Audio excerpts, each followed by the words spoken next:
Yes, please, Prime Minister. But we have. Yeah. I'll give you a minute Yeah.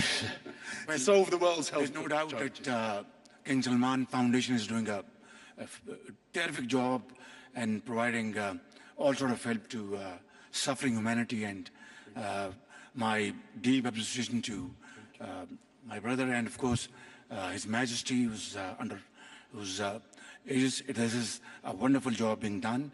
And then, of course, on polio, Pakistan is a great beneficiary of Bill Gates Foundation, and it's done a remarkable job over there.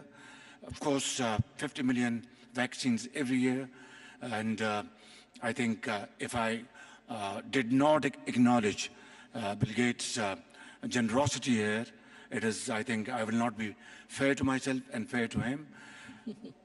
Despite 2022 floods, which washed away large swaths of land, we were with great difficulty were able to vaccine children. I think this cooperation goes, and I think one day soon we'll be over the hump. Prime Minister, that is so hopeful. Thank you.